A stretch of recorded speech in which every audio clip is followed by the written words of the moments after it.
పుష్కరాల సందర్భంగా రాజమండ్రిలో గోదావరికిచ్చే నిత్య హారతి అశాస్త్రీయమైనదని ఆగ్రహం వ్యక్తం చేశారు విశాఖ శారదా పీఠాధిపతి స్వరూపానంద సరస్వతి.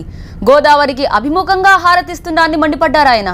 ఎక్కడైనా గోదారమ్మకు ఒడ్డు నుంచి హారతిస్తారని, కానీ రాజమండ్రిలో గోదావరిపై కాలు పెట్టి హారతిస్తున్నారని విమర్శించారు స్వరూపానంద.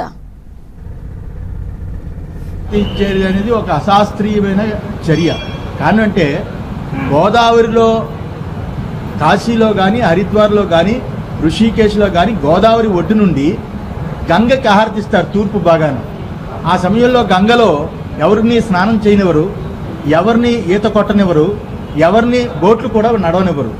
అయితే ఇక్కడ పూర్తిగా రాజమండ్రి గోదావరి ఆ యొక్క హారతుల టైంలో ఆ గోదావరి మధ్యలో అక్కడ వేదికలు ఏర్పాటు చేసి ఆ వేదికల మీద బ్రాహ్మణులు నించొని హారతి ఇస్తున్నారు. అంటే గంగని తొక్కి గంగ మీద కాలు పెట్టి గంగ అమ్మారి పిలిచే ఆ తల్లి మీద కాలు పెట్టి హారతి ఇస్తున్నారంటే అదొక హారత అని అడుగుతున్నా, అదొక సంప్రదాయమా అని అడుగుతున్నా. నాకైతే అర్థం కావట్లే. ఎక్కడ గంగ ఒడ్డు నేను 14 సంవత్సరాలు ఉన్నాను, కానీ గంగలో నించుని గంగ మీద కాలు పెట్టి గంగకి హారతలు ఎవరు? గంగ ఒడ్డు నుంచి హారతలు ఇస్తారు, వెనక నుంచి భక్తులు చూస్తున్నారు. అసలు హారతి చూసే భక్తులకి ఇస్తున్నారా, రాజకీయ నాయకులు ఇస్తున్నారా, ప్రజా ప్రముఖులకి ఇస్తున్నారా, లేకపోతే గంగకి ఇస్తున్నారా, గోదావరికి ఇస్తున్నారా కూడా అర్థం కాని పరిస్థితులు అక్కడ హారతి ఉంది.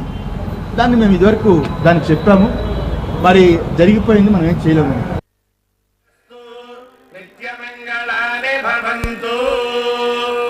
ఈ విధముగా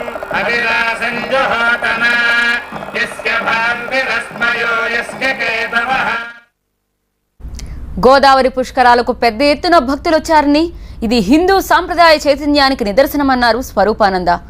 రాజమండ్రిలో జరిగిన ప్రమాదం ప్రభుత్వ వైఫల్యమే అని ఆరోపించారు ఆయన.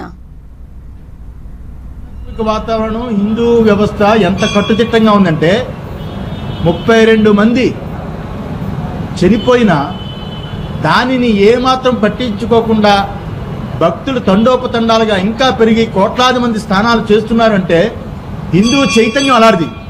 దిక్కుమాలిన విదేశీయ మతాలు కుట్రయో, లేకపోతే ప్రభుత్వం యొక్క వైఫల్యం చేత జరిగిన ప్రమాదము ఏదైనా కానీ అవి కూడా పట్టించుకోకుండా హిందూ చైతన్యానికి నిదర్శనం ఏదంటే, అంత ప్రమాదం జరిగినా ఇటు తెలంగాణ ప్రాంతంలో కానీ ఆంధ్ర ప్రాంతంలో కానీ కోట్లాది మంది జనాలు వచ్చి ఆ స్నానం చేయడం అనేది అదే నిదర్శనం.